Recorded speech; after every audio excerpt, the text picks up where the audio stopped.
Hey everybody, it's Rob. Guess what? The summer is coming to an end soon. Isn't that crazy? But not yet. We still have a month left.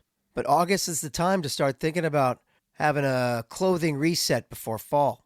That's why I love Quince. Quince is all about fewer, better pieces. Their clothes are made with premium materials built to last and designed to become the ones you reach for day after day. So Quince is great with your everyday essentials. The t-shirts and the boxers and the socks are all made with great, dependable material, like strong cotton, that you can trust. They've got denim. I'm talking jeans, people, and tailored chinos, everything. You want to go nice cash, walk into that Labor Day party and go, hey, what a summer we had, hey guys? Quince is the place to go for that. You want swimsuits? Quince. I just got one myself. The great thing about it is that it's priced 50 to 80% less than similar brands because they work directly with ethical factories and cut out the middleman, so you're paying for high quality, not brand markup. I'm loving my Quince stuff. I love this swimsuit. And I also bought, I bought just a nice, clean, white shirt. Just a lightweight cotton shirt. You can also get linen. I love this place because it's great quality. The prices are insanely good. And you're getting quality materials. Quality threads, as the kids say. And it's not just clothing. Quince has become my go-to for everything. From hotel quality bedding, which I love because I go to hotels a lot, and bath essentials to premium cookware and travel must-haves. So upgrade your everyday. Download the Quince app for app-exclusive offers or go to quince.com/STN. Get free shipping on your order and 365-day returns. Now available in Canada and the UK too. That's quince.com/STN. Hey guys, it's Rob Benedict. I've got a message for book lovers. If you're a book lover, I got a new one for you. If your favorite romances are dark, addictive, and just a little bit dangerous, let me recommend The Dare by New York Times bestselling author Harley LaRue. Jessica was an untouchable prom queen. Manson was the outcast she made sure everyone feared. Years later at a Halloween party, one hot game of drink or dare and one impossible challenge forced them into a night that changes everything they thought they knew about each other. Whew! Titillating stuff, guys. If you love bully romance, enemies to lovers tension, morally complicated characters, queer representation, and stories that aren't afraid to explore the darker side of desire and devotion, this one is for you. This gorgeous new edition also features a full gold foil cover and an exclusive bonus novella, Ghosted, available in print for the very first time. Fun fact, The Dare became infamous after Amazon temporarily banned it for being too sexy, their words, helping cement Harley LaRue as one of dark romance's most talked about voices. It feels like this is the kind of book that would be a good recommendation for people who enjoy the fan fiction that I've heard so much about. Nevertheless, whether you're into that or not, I feel like you're going to be into this. It's The Dare by Harley LaRue. Available now wherever books are sold.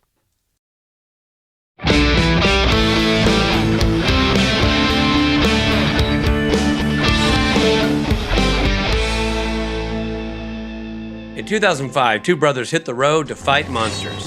That road has led them to fighting demons, angels, and saving the world. It's a journey that is taking them to heaven, hell, and back. But they aren't done. Join our journey as we go episode by episode, following the adventures of Sam and Dean Winchester. We break each episode down with the writers, producers, directors, crew, and actors to bring you the behind-the-scenes stories of how this legendary TV series was made. That guy right there, that's Rob Benedict. He played God and Chuck Shirley. Hey, and that guy there, that's Richard Spade Jr. He played Gabriel, Loki, and the Trickster. And P.S., he directed a bunch of episodes too. Now, while we are insiders, we're also outsiders because we're not experts. This is our first time watching the entire series, all 327 episodes. Rich and I have met many of the fans at conventions around the world, and we are deepening our understanding of why you all love this series so much. Because it's really good. Yeah, it is. Now listen, there will be spoilers, so consider yourself warned. And thank you for joining us on this trip we call Supernatural then and now.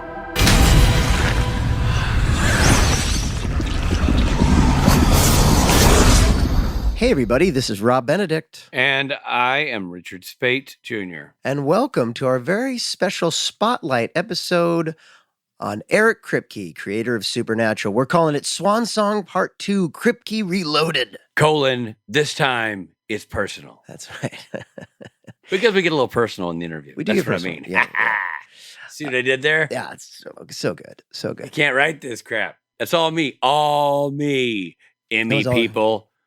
If that's what you win for podcasting. I don't think you can win a podcasty, whatever the awards are. I don't think you can, you can get an Emmy for podcasting, but. Rob, do you have any recollection of what our first Spotlight with Kripke covered? No, I do remember that there was one question that we didn't end up asking this time, and I was okay letting it go because we asked him the first time. But yeah, I kept thinking, wait, did I say this the first time? Yeah. Well, when we listen to them back to back, it'll be a surprise to us too. I know this here from my notes that it did cover the development of Supernatural and his time with the series. Well, that narrows it down. Yeah, but in this conversation, we'll be chatting about his experience after leaving the show. Which is not really true because we've already done the interview, and there's still a lot about the show. Yeah. So we really stick with the show because I had some questions. You know what I mean? Like, yeah. It's a real mixture, a real goulash of Benedict and Spate, which is really what makes this podcast churn. And nevertheless, whatever we talked about, it was a great interview. Dude, anytime you get Kripke to come talk about the show he created and the world he built, it's a good interview. Yeah, it was great to have him back. And we got to run 20 minutes of silence of this Kripke staring at the camera. And that's a great interview right there. That's a great pod. You could win an Emmy for that. A podcasting. And without further ado, here's our interview with the man himself, Eric Kripke.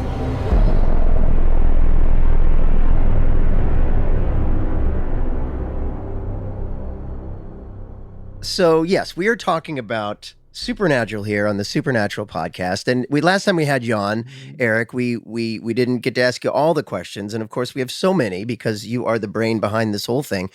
And so we're thanks for coming back, and talking to us. I'm thrilled to see you guys. Always happy to be here and see you. So let's kind of jump off where we last left, which was Swan Song, your last official episode at the end of season 5. What season are you guys on? 7. Regular 7. Wow. Yeah, we're in it. Right. Second half of 7. Yeah. Yeah, you're almost, but not at the halfway point. Which is insane.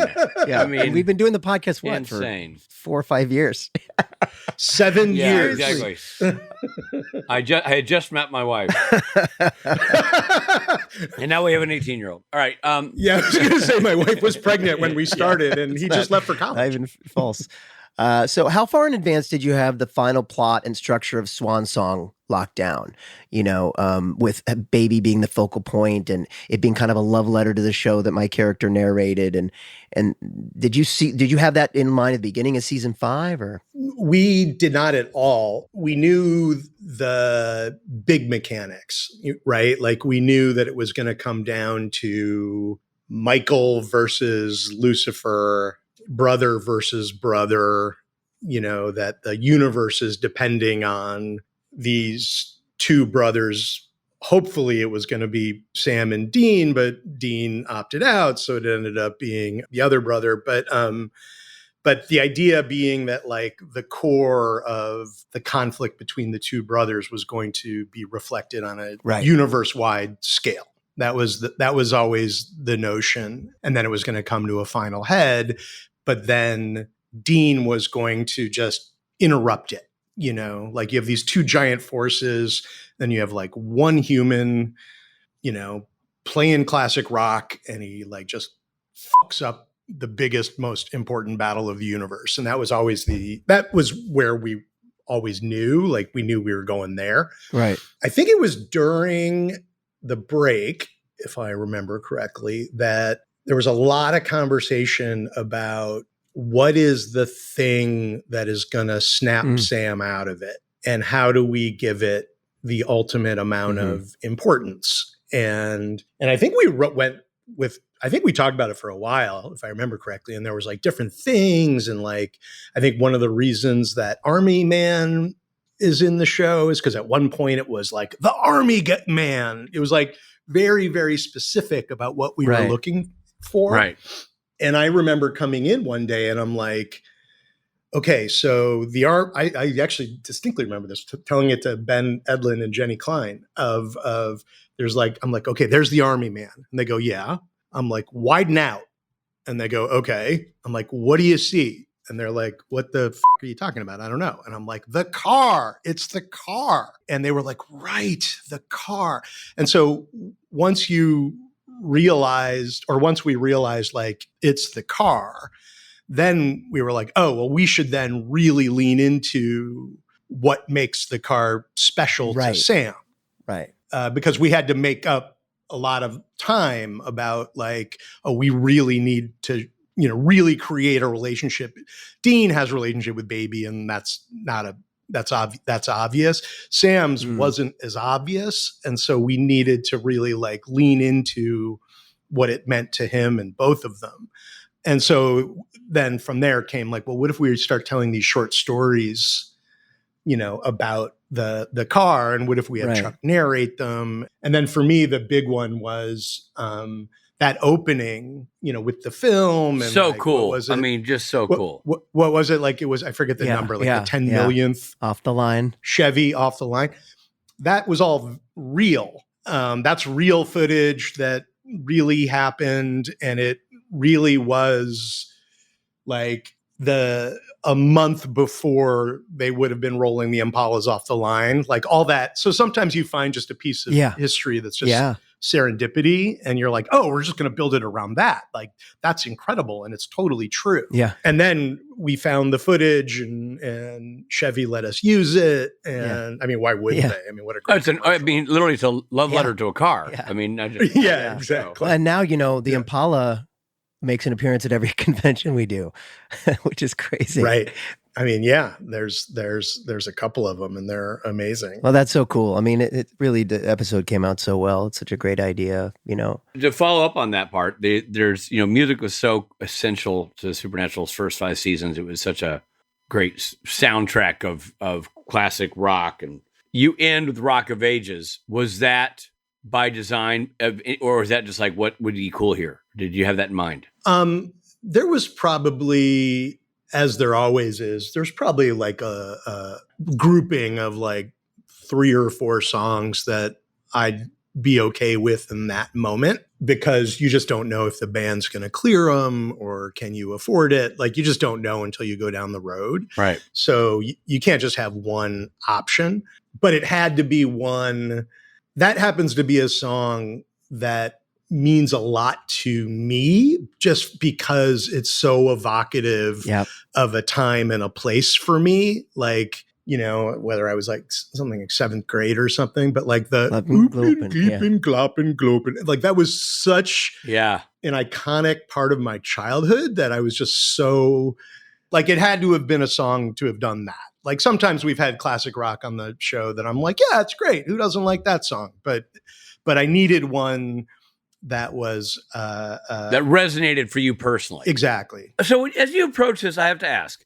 were you ever thinking as you got close, like that episode is outstanding, by the way, which Rob and I have talked about before. It's just so elevated, even beyond the already very high standard of Supernatural, Shout out to Steve Boyum. Yeah. Right? Well, shout out to Steve Boyum, to the serendipity that you discussed earlier of like finding this footage. Because part of what makes it so great is you immediately know you're watching footage from the 70s and 60s on 16 millimeter or 8 millimeter, whatever it is. Like it just changes the landscape of what you're viewing. And then how he navigated intercutting whatever he shot with 2 little kid actors to make it feel like it was matching. And it was great. It was so cool.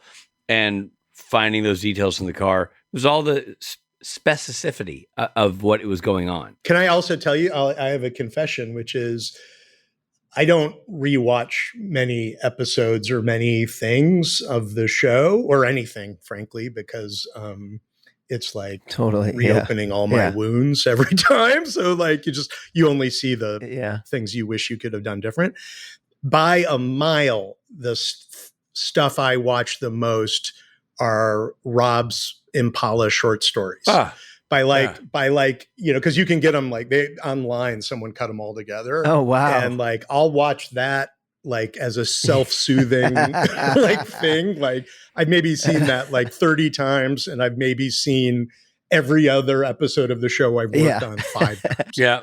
I'm not surprised. All combined. I'm not surprised. It really is. I remember seeing that at the time and going like, holy cow. I mean, and it just holds up and resonates. Yeah. So my question is, I know it was an emotional journey for you, probably wrapping up. At any point in the process, as you were making that episode with Boyum, with the team, where you're like, shit, why am I leaving? Like, did you ever have a moment of, I love this gal? It's funny. It's like going back to what I'm saying about the boys. Like I was so tired. I was running on fumes for like a while at that point, and 22 a year. I mean, we had the writer's strike in the middle of it, but I think it was like 106 episodes over 4.5, 5 years. And I was exhausted. I was really burnt out. So what I always said was, I don't want to do the job if I don't know what I want to do next with the guys. And for the first time heading into season 5, I'm like, I don't know what to do next with them. Like, I don't know what other story I want to tell now. And that really scared me. And that's why I thought it was so important to bring in Sarah, because you for that show to work, the person who runs it has to be hungry. You have to like, I want to try something different. I want to do like the secret weapon of that show is how out of the box it is, and no one pays attention because it's like this little monster show on the CW, but the fans who are inside it know that like it breaks form, it breaks format, it takes risks left, right, and center all the time. Crazy risks that big shows would never do. But in order to do that, you need someone at the helm who's like, I want to try to push this into places nothing's ever been before. And I wasn't doing that anymore. I was like, I just need to take a nap. So I knew that I was like, it's time to build to, I mean, look, here's the really selfish thing I did. And I really fucked over Sarah, is like the really classy move would have been to withhold what was obviously my finale and, give it to the progeny down the line. Right. Like save it. But I was like, it's my last show. It's the last one I'm officially running as showrunner. Like I want to do my fucking ending. And so I did. And then like Sarah had just a Herculean task. I did her no favors because I ended the single biggest mythology in the show. And then she has to pick up the pieces and start out like, so post Thanos, I guess we're doing this now. Yeah. So that was a little selfish of me, but I felt I earned it. Hell yeah, you did. And I always say to people, it's kind of that it was your love letter to the show before you left. And also at the time, you don't know how many more years this show's going to go. It's see that we were always on the bubble. Yeah, exactly. The show was always on the bubble, so you maybe 1, 2 more years, who knows? But little did you know it's going to be 10 more seasons. Yeah, and I'm really proud of Sarah. Like I remember taking her to, I think we had drinks at the Smokehouse, the infamous Smokehouse across the street from Warner Brothers. Ah, yes. And I was pitching her why I wanted her to do it. And the example I gave was like, so think of like Alien and Aliens, same subject matter, same character, totally different approach. I said, that's what I'm encouraging you to do. Like, just take this thing and make it into, don't try to make my show, make your show. And then Jeremy made his show, and then Andrew made his show. And it's like the format was versatile enough to really allow that. And I think it was really healthy for the show. I don't think the show would have gone 15 years. I think it would have stagnated quickly had there not been these infusions of new blood. So, look, I love the team so much and I miss them and to this day. And part of it was also like, once I got my first show or two after Supernatural, I was like, oh dear Lord, it's fucking brutal out here. Like, maybe I should have been stuck with Supernatural longer, but I didn't realize that until like a year later. But it was my time. It was time to Sure. move on. It was the right Yeah. time. And if I could, I'd do it again Sure. the same way Yeah. if I could. So you segue out with you get Sarah Gamble all excited. She's now taking over. But then we noticed as we're watching season 6, your name is still up there. You're still around, right? Like you didn't just leave the room and that was it. We heard the squeaking door close behind you. You were still very much involved in the transition team, if you will. Correct. I was basically season 6's consigliere, I would say. Creative. Right. I mean, she still had Bob, right?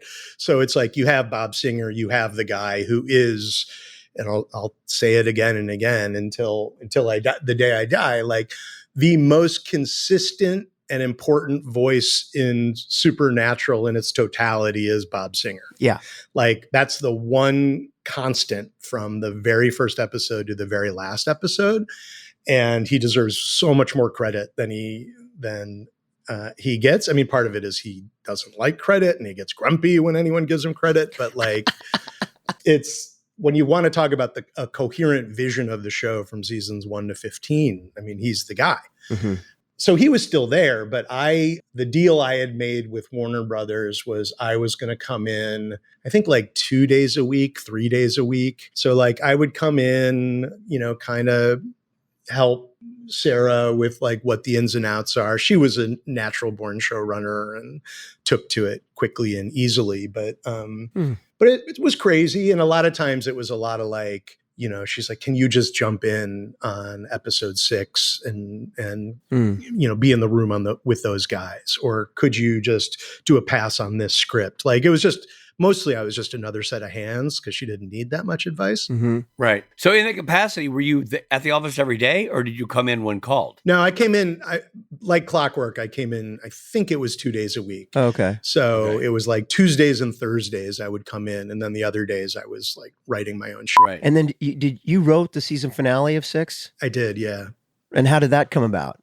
Was that part of the deal? I mean, I think it was part of the discussion with Sarah. I mean, I didn't need to write it. I think Sarah was like, will you write it? And I said, yeah, sure, I'm here. And, you should get one script out of me. So, Yeah. So I wrote it. And what was that like going back and, getting on the saddle again? I mean, I remember it was like a little weird just because I was like, oh, okay, I got to catch these guys' voices again. Yeah. But like, I really was there. Like French Mistake was season 6. Yeah. And I was with Ben for every second of that break. Oh, wow. And that one still remains my favorite break, my favorite script, probably my favorite episode of the show. It's fantastic. Period. Yeah. Yeah. It's genius. And so it's not like I was like, oh, hey, who are these guys? And is he going to, should he say ass butt or what? Like I knew. Right. I mean, I was there and I was breaking it. So it was pretty clean. It was fine. I mean, it was mostly just how do you top, or not top, but like, how do you deliver something that was as interesting as Swan Song, which again was hard. And so you can tell we pulled every memento trick out of our ass that we could to like, it was what I remember of that script of like, Funny. it's a little bit of like, look here, we're changing the structure and Sam doesn't know who he is and he's in his head. And we were trying all this to distract from, we were just basically rebuilding a mythology. Did you write any more after that or was that it? That was it. So you mentioned Steve Boyum, who is of course just a renegade pirate of a director. He's just awesome. Stunt guy turned journeyman director with, stories as long as my arm. Like he's just a really interesting dude, right? Great job. Great guy for the job. But how did he get that slot? Like it always seems like that'd be a Bob Singer or even an Eric Kripke wanting to direct the finale. How did it fall to Steve? It wasn't me because I had if this was 2010, my wife, our son was born May 2010. Oh. So I couldn't have been there to direct the finale because I would have been divorced. And I don't remember why it wasn't Bob, but you obviously have to go with one of your most trusted directors. I don't know why it wasn't Phil either, now that I think of it. No, that's what I'm saying. Like I obviously having it be Steve makes 100% sense. Totally. But so do a couple of other in-house guys. Right. There's about 3 guys who could have done it. Right. It'd have been Phil or Bob or Steve. Steve just consistently directs some of the best episodes of the show. And I just knew he'd kick the shit out of it. And he did. I've worked with Steve since then, by the way. Like, he was on Revolution. He has done a couple episodes of The Boys. He was just the producing director on the 2nd season of Gen V, the spinoff show. Yeah. So I will never unclench my grip on Steve Boyum, which sounded 30% dirtier than I meant it to. But that's why I liked it. That's what made it interesting. No, that makes total sense. I would have said 50%. He's phenomenal. So would the show have really ended with Sam in Hell forever if you hadn't known you were renewed for season 6? There's a rumor that Dean would have jumped in with Sam to be with him forever if it didn't get picked up for season 6. Hey, this is Jeffrey Dean Morgan. We are going to take a quick break.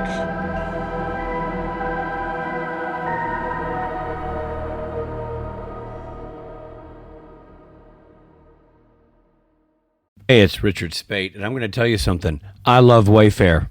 That's right. I said it, and I mean it. We have a bathroom upstairs in our house that all of our boys share that is tiny. And whoever owned the house before us put giant things in there. A giant vanity, what looks like a giant toilet. I mean, you can barely open the door.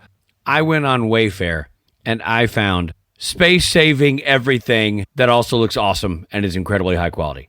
A vanity with a marble top that looks fantastic, that slots right into the space we needed it to slot into. The toilet. I didn't know there was such a thing as a space-saving toilet. Well, there is, and Wayfair sells them, and I bought one, and they're fantastic. Now the bathroom is completely awesome. Not just functional, but fabulous, thanks to Wayfair. Quality is great. The delivery was on time. The prices were incredible.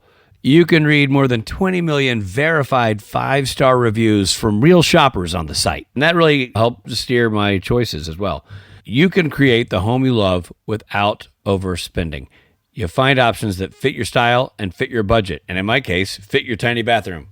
You get to shop across a wide range of price points, and you find exactly what's right for you. And Wayfair Rewards members get 5% back every day, helping you get even more value from your Wayfair purchases. And the quality is top shelf. You're not taking a hit on quality to get these great prices. No, sir. You shop furniture and decor that is built to last. You find quality materials that stand up to real life. And hey, you shop with Wayfair Verified, and that's your shortcut to durable pieces hand-vetted by product specialists using a 10-point quality inspection, testing things like quality of materials, functionality, features, and even how long it takes to build, which I like to know because I am crappy at that stuff.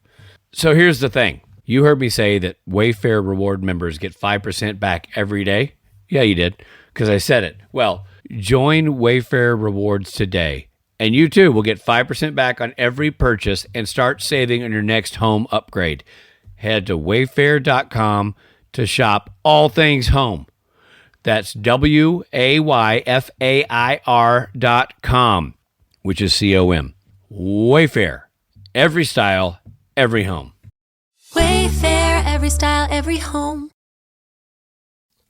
Hey everybody, it's Rob. I love my house, but there are a few things that I would change, and one of them is closet space. There's a closet space issue. I don't have enough of it, especially after Ruth Connell moved in. The lady has a lot of dresses, so little space for Rob clothes, which I'm fine with because what it makes me do is go through my closet and weed out things I really just don't wear anymore. But I never knew what to do with those things. And then I found out about Vinted. Vinted is a secondhand app that makes it easy for everyday sellers, people like you and me, to sell pre-loved fashion and earn some extra money. Because clothes are worth something and materials need to be recycled. The other reason I really like selling things is it makes me feel less guilty about really good clothes just hanging there unworn. So Vinted now makes it easy to do this task that I have to do several times a year, and that I'm completing the circle rather than ending it, right? I'm throwing the clothes back out there in rotation for someone else and making a little bit of money. Everybody wins. The other great thing about Vinted is that there are no selling fees. So you keep everything you earn. So it makes it easy to clean out the closet, which if you're like me, happens several times a year. It's quick. It's simple. It makes selling feel more worthwhile. And because you get to keep all the money, you don't feel taken advantage of. So give your clothes a second life and clean out your closet with Vinted. Download the Vinted app for free to start selling with no seller fees on Vinted. Vinted. Vinted.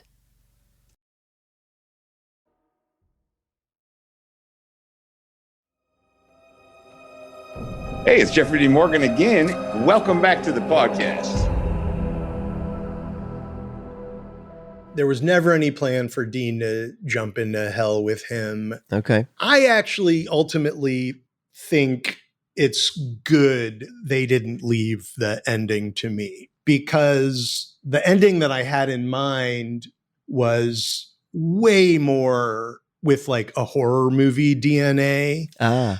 Which I think would have been really unsatisfying. I mean, the scoop is like, now enough time has passed. Like, I'll tell you what it is. Like, no, I don't know if I've ever even said it publicly. Here we go, guys. So the way the ending was supposed to go is Sam goes into hell. Dean works his ass off to try to get him out in montage, kind of similar to what's there, but ultimately can't, because Dean's big emotional movement was he had to learn to let go of his brother, right? And so now the fact that his brother's being tortured in hell, I mean, my guess was when we originally came up with it, we weren't quite so specific. We didn't have like, remember we had Dean in that like Hellraiser chain world. Right. And so I think it was probably more like, oh, where did he go? But I'm going to let him go is what I remember. And then Dean goes back to Cindy. Cindy's the actress. Cindy Sampson. Cindy Sampson. So he goes back to Cindy, and then they have a baby, and it's a girl, and he names the baby Samantha. And then the final image would be like, he's got Samantha, and he kisses Samantha, and he kisses, Cindy, and he puts the baby in the crib, and they leave and they turn out the light. And then a dark figure comes over the crib, and it goes back to the teaser of Supernatural. And so there's a dark figure, and then it's like a hard blackout, and the strong implication is it's all going to start all over again. Right. And so Dean is going to become John, and Samantha is going to be the new demon hunter, and his wife is going to be on the ceiling, and Sam is obviously going to get back into. So it's like it meant to end with like a really big question mark of like, oh, this story is going to continue. That was one thing I always loved about the Buffy ending, which is more hopeful than this. But like after they got rid of the Hellmouth, they were kind of like, all right, there's a bunch of other Hellmouths. Like, what are we going to do? And you push in on Buffy and you just know that the fight's going to continue. And I was trying to give it like my horror movie spin on that. Right. So that was the end. So that was the ending. It was Interesting. a lot of question marks and not a happy ending. It was going to be that horror movie, Jason pops out of the water at the end. Kind of. Yeah, but it kind of sets ending. up for a brilliant sort of like rebirth of the show. Like 20 years later, you could do it, Sure. Sure. Like my kids. It's the Trapper John MD setup, you know. All of our children can get together and make that show. Exactly. Hold on a second. Can we just take just a quick moment here to tip a cap to Rob's just timely Trapper John MD. I always love Trapper reference. John MD. The kids, if there's one thing the kids love, it's Dude, anything with Wayne Rogers in it. They just eat up. Love it. No, that's I always love that show. I always love the fact that it was like there's MASH and they take a character from the show that was a beloved show and they're like, what's he doing now? And then I think it's great. You did a very timely reference. I also know you could have gone with Fish, the Abe Vigoda spinoff of Barney Miller. Would have been another great timely for the kids, I'm just talking specifically for the listeners. I'm just talking about for the kids. Joni Loves Chachi. We could have gone with Joni Loves that. Chachi is right. It's a right now moment kind of show. Oh my God. Well, dude, that's like it. That's an interesting revelation Yeah, of what yeah. the show would have been. That's a trip, man. When you were finally not there, Yeah.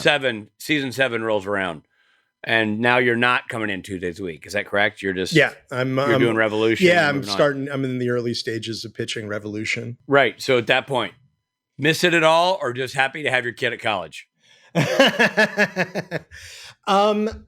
I went through an interesting emotional experience. You sort of like, I mean, I'm about to send my kid to college in about a year, so I'll let you know how similar it is to it. But I definitely had to learn to let go in a way that was honestly challenging for me. Like, I don't even know if I've ever told Sarah this, but like I would look at cuts and I would like write like these long cut note documents, so long, of like, well, it's got to be this and the tone has got to be that.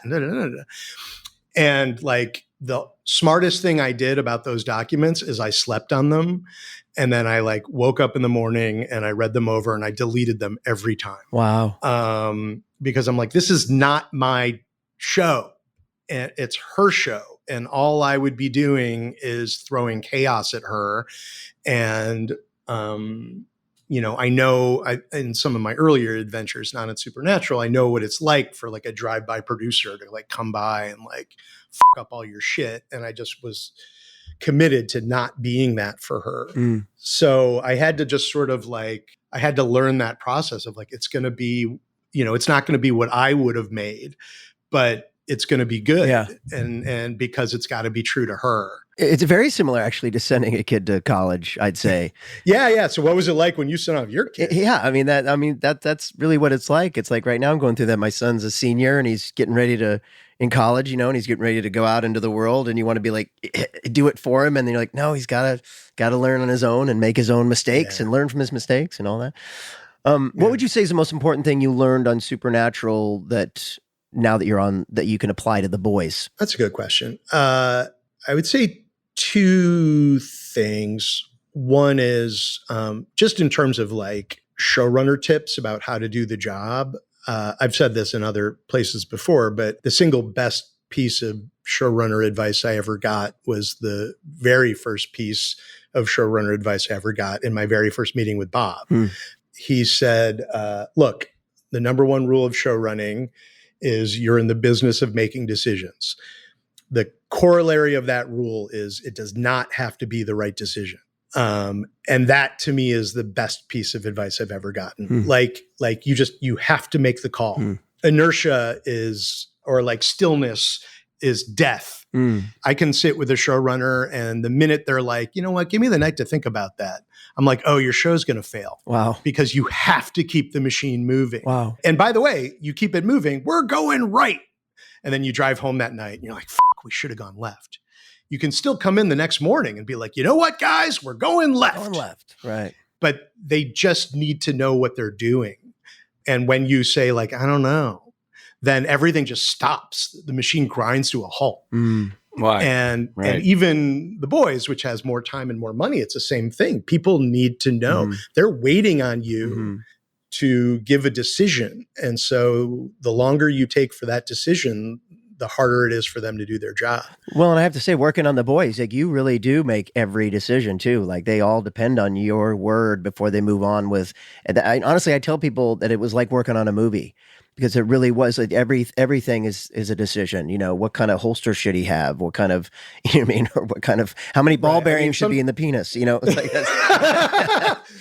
I mean, 4 is just ridiculous. What? It's got to be 3. That's the kind of shit that gets somebody fired. Like, not on our show.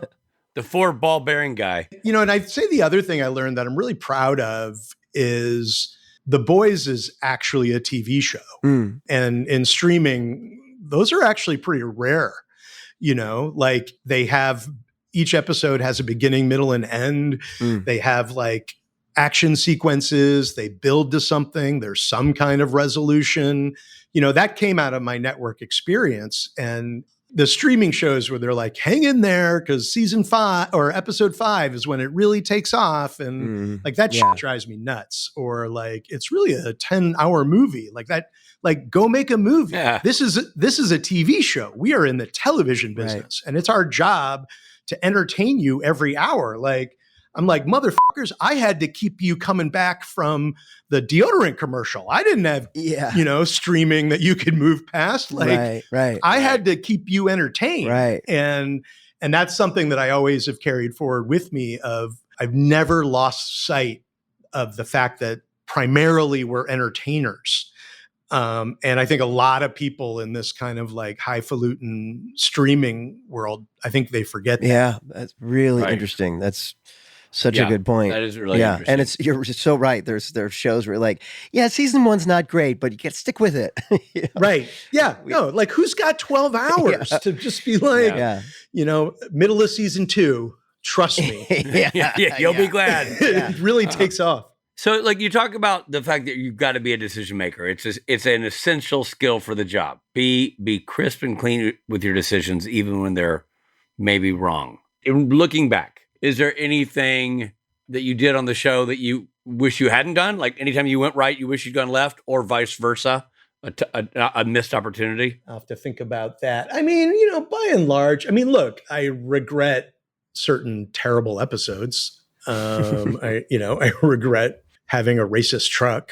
I regret trying to pull off insects on our budget. I mean, they all had good intention. Yeah. I don't think I would do that again. Yeah. But those are very, very early. I mean, you're talking about like in the learning curve days of the show, basically. Yeah, I would say in the later days, I was really proud of it. I mean, I was really proud of it. I mean, the truth is in those like 22 episode seasons, in any other show, like you're really hoping for like 4 or 5 great episodes. And I think we had a higher batting average, I mean, I don't think, I don't think every episode was a banger, but I think we had a higher, batting average than most. And I was really happy about that. Here's a question. Did they ever do a Gremlins episode?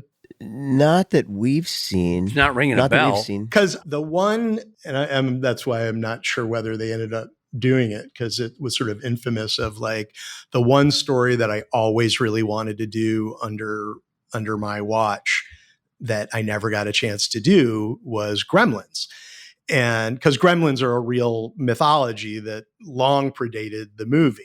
Well, sure, yeah. Gremlins have been around since World War II. Right. And isn't that the Twilight Zone episode? The gremlin on the wing of a plane? Yeah, they're a big hairy one. Yeah. But the real, like Roald Dahl wrote a short story about Gremlins when he was because his experience as a World War II, I don't know if he was in a pilot, but he was an airman. And there are these little creatures who very specifically fuck with your machinery, right? And the movie kind of hints at that at times, like they get into the guy's plow and whatever, but like that's what they were known for. So you'd be flying on a mission and then your plane would, suddenly a part would break and and the mythology was a gremlin did that. Right. And so my notion was, okay, turns out gremlins are so small you can't see them. So I don't have to make like a bunch of puppets. That's convenient. But they get into the Impala. And so the Impala is the bad guy of the episode. Oh, wow. And the only solution, because there's, again, look at more trucks, right? I probably better I didn't do it. But like all the other cars and electronics and whatever, the rule was going to be the only way to stop them was to destroy them totally. And so then in the middle of the episode, it was going to infect the Impala. And so now Dean's like, I can't destroy it. I can't, like, how do I get the gremlins out of this thing? And it's like mowing over people and coming after me, but I can't destroy it. I have to save her.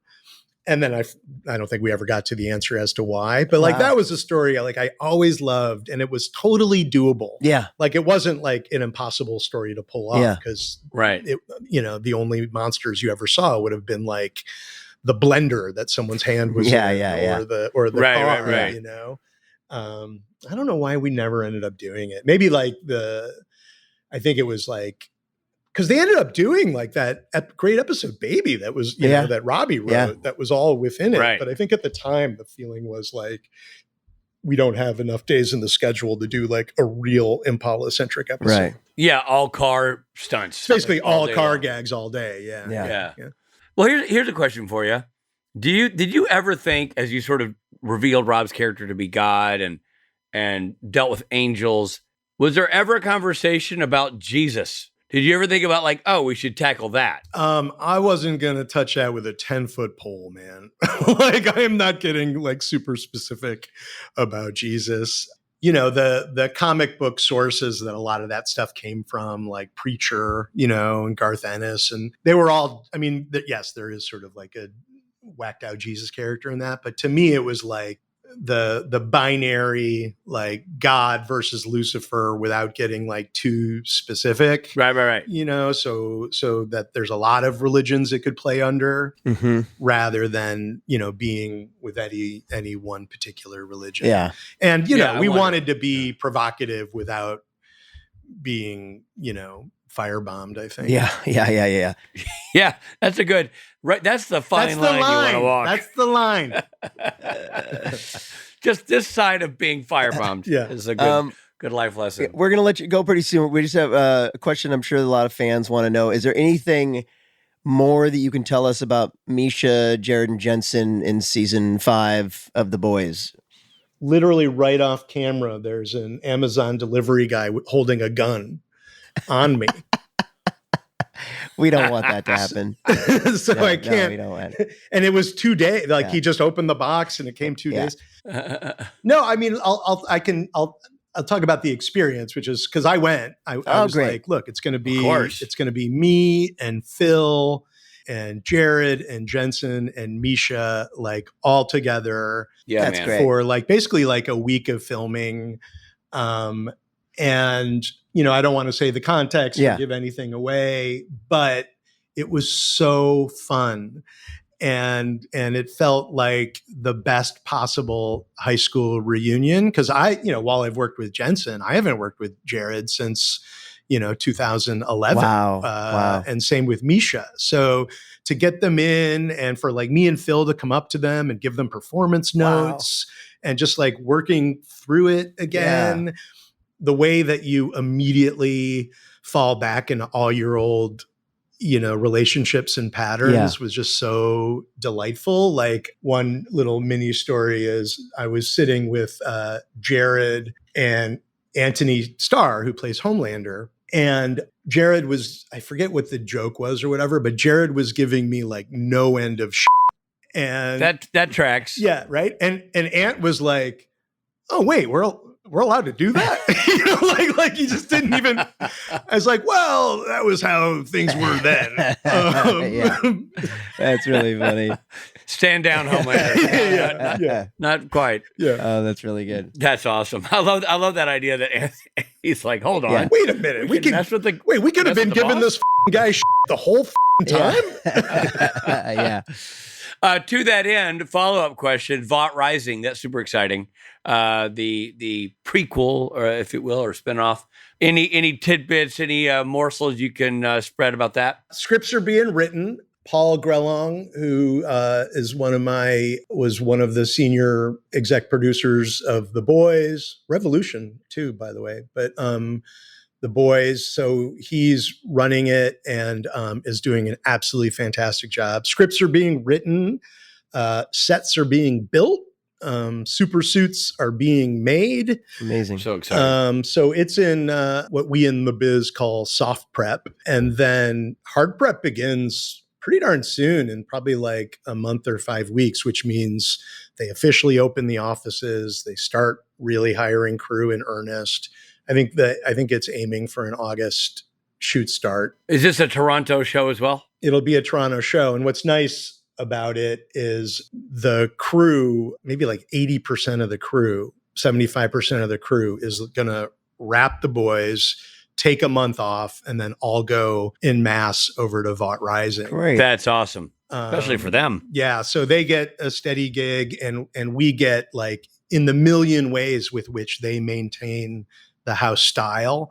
because they just know all the little idiosyncrasies of the sets Yeah. or, how to move the camera. Dude, it's like you're a recording studio with like the best recording session musicians Exactly. there, Right. ready to lay down the hits. And you're bringing back the same session guys. That's 100% what it is.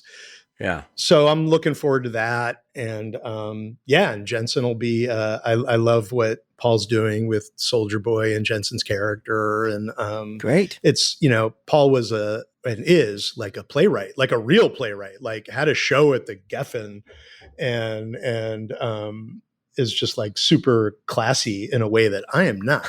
So like, it's so literate and smart and like the dialogue crackles. And anyway, I'm excited for it. That's really exciting, man. That's right. That's so great, man. I think everybody who would be listening to this podcast is also incredibly excited about it because this is the audience, man. Yeah. They're fired up. Well, thank you. Thanks for the plug. Yeah, man. Of course. And Awesome, dude. Well, thank you so much. Dude, it's so great having you here, like to get the inside scoop. And this particular case, we got a lot of inside dope on things that you were saying you haven't really shared anywhere. So this is awesome, man. It's great to hear it and see it through the eyes of the man who created it, birthed it. So thank you.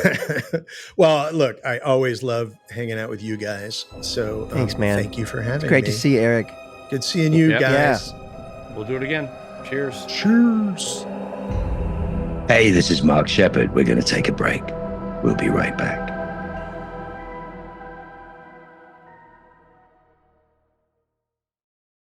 It's Richard Spate. When we were kids, summer meant freedom. No homework, no teachers, no school.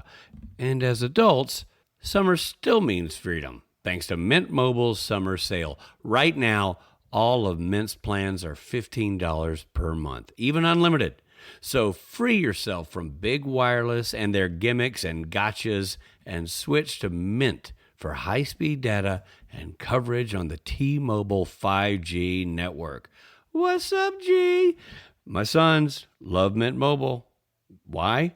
Because I love Mint Mobile, and I'm the guy paying the bills. And I don't want surprises. I want surprises at my birthday party, maybe, but I don't want them on my phone bill. So Mint Mobile gives me what I want, what they need, and I know what I'm paying for. And that, to me, is chef's kiss. Mint Mobile took what's wrong with wireless and made it right with premium wireless for $15 a month. All plans come with high-speed data and unlimited talk and text delivered on the nation's largest 5G network. You can even bring your current phone and your current phone number. You choose from 3, 6, or 12-month plans and say goodbye to a monthly bill. Sign up online and get 3 months of premium wireless service for $15 a month. That is a latte. You know what I'm saying? No, actually, it's a little tay. Coffee joke. Listen, you're going to thank me. You're going to get great data, great coverage at a great price. So, to get your new wireless plan for just $15 a month, go to mintmobile.com/SPNTAN. That's mintmobile.com/SPNTAN. Cut your wireless bill to $15 a month at mintmobile.com/SPNTAN. That's it. There's no catch. You're welcome. Upfront payment of $45 for 3 months, $90 for 6 months, or $180 for 12 months. Plan required.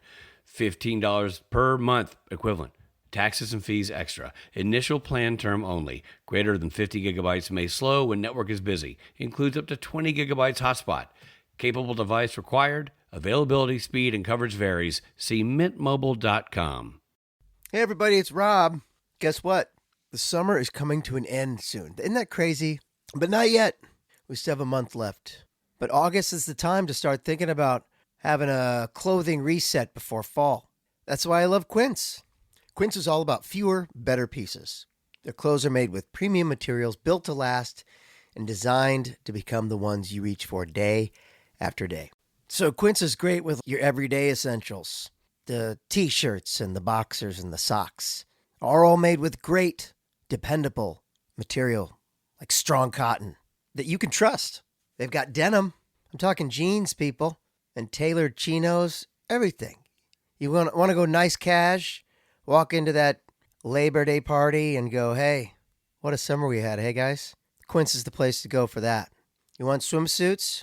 Quince. I just got one myself. The great thing about it is that it's priced 50 to 80% less than similar brands because they work directly with ethical factories and cut out the middleman, so you're paying for high quality, not brand markup.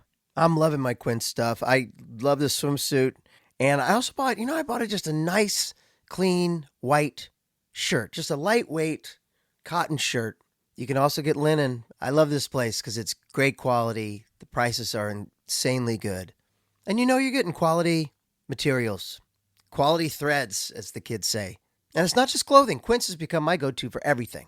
From hotel quality bedding, which I love because I go to hotels a lot, and bath essentials to premium cookware and travel must-haves. So upgrade your everyday. Download the Quince app for app-exclusive offers or go to quince.com/STN. Get free shipping on your order and 365-day returns. Now available in Canada and the UK too. That's quince.com/STN.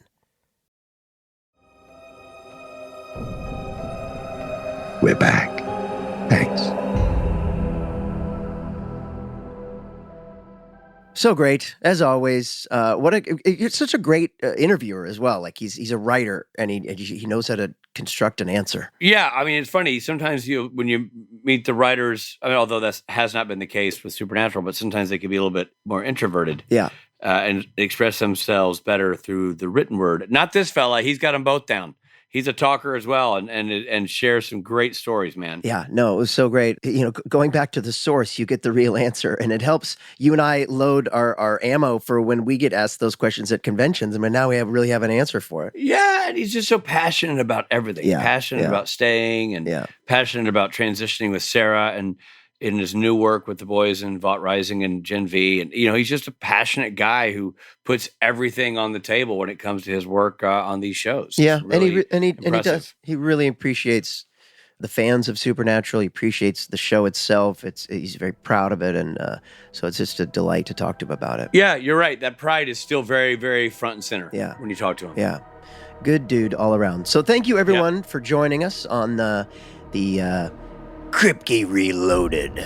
This time, it's personal. This episode of Supernatural Then and Now was hosted and executive produced by Richard Spade Jr. and Rob Benedict. Produced by Stephen Hine, written by Stephen Hine and Haida Holscher. And edited and associate produced by Trey Booty. This time, it's Booty.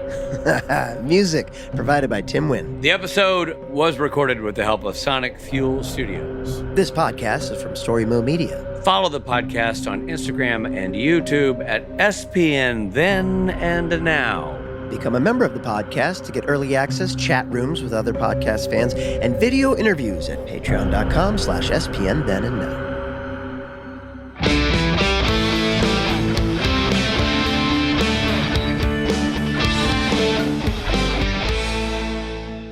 We have about a month and change to finish. Mr. Phil Segresha is currently prepping the series finale, America's Sweetheart. And so the final script's been written. It's all in the books. We're prepping all the visual effects and the fights. And so it's definitely coming to an end. The production is, you always forget how hard production is. That I'm sad that it's coming to an end, but I'm also like, oh my God, I need to sleep. Can someone just let me sleep? So I have mixed feelings. At one point I feel ennui. On the other side, I just want to sleep. I know that we're going to talk Supernatural, but The Boys is a technical monster. The amount of effects you guys, and I'd never worked on, I'm just as a viewer, I'm watching this thing going, what? I mean, it's got to be, your visual effects budget has to rival the GDP of the United States. I mean, it's got to be massive. It does. It's so funny you say that. Yeah, we have a big VFX budget. It's never enough. But we have a big VFX budget. We have a pretty long schedule, all things considered, especially compared to Supernatural. By the way, this is our first podcast since we officially expose Splinter to the world. And exposed is the correct terminology. So I have a question. I want to hear, Rob, so seeing it, because what was funny was we had a screening, but you had to leave because you were like flying to a convention or something before the sauna scene. And so, or no, I think the sauna scene, but not the ending. So like, what was your reaction? What were people's reaction? Was it, how horrible was it? Honestly, for me, because I get asked about it all the time, and 70-80% of the time people are like, why did you do that to us? Why did you say yes to that? And I was like, I thought it was funny, and I stand by that. I think it's hilarious. It still makes me laugh. It's ridiculous. It's over the top, but I love it.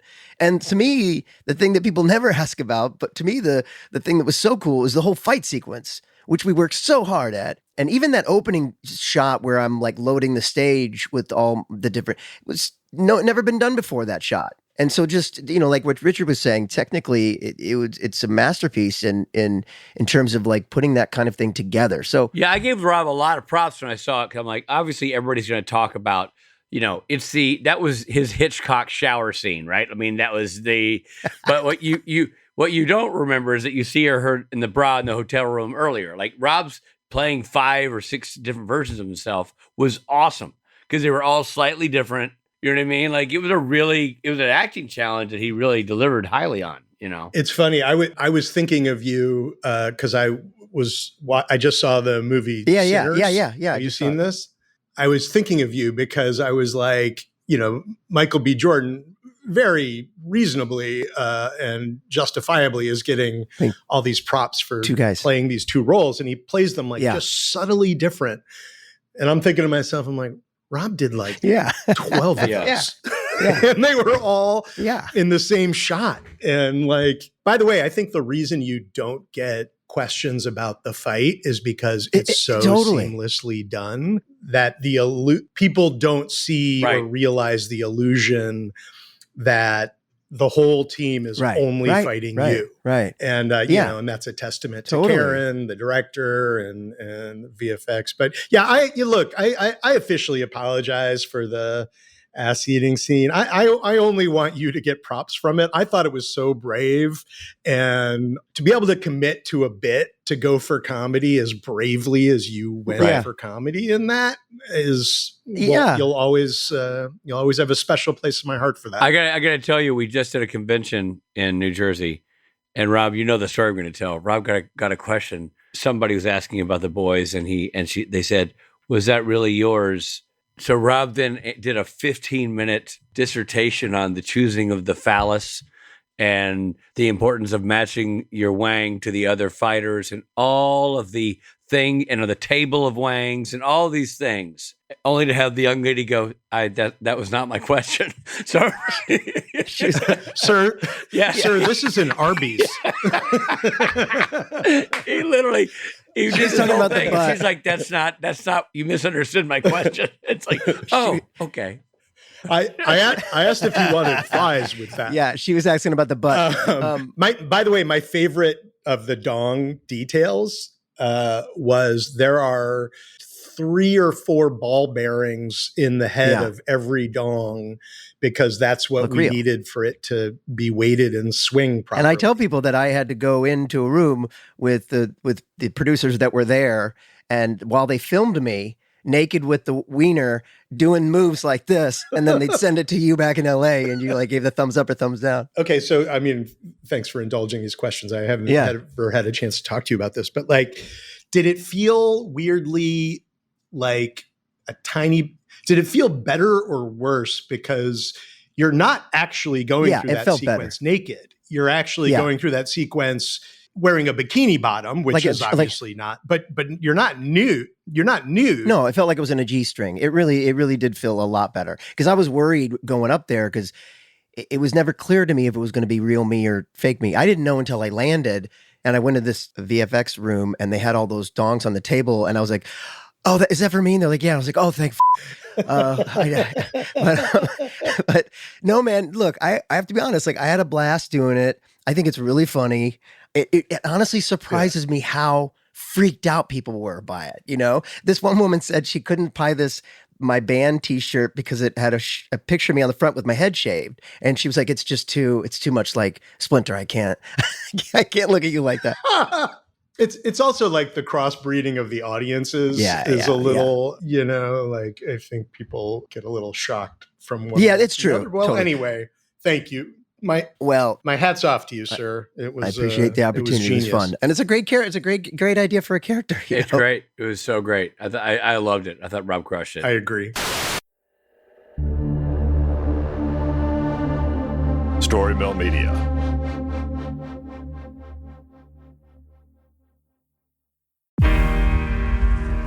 I'm not giving up. I am selling the building.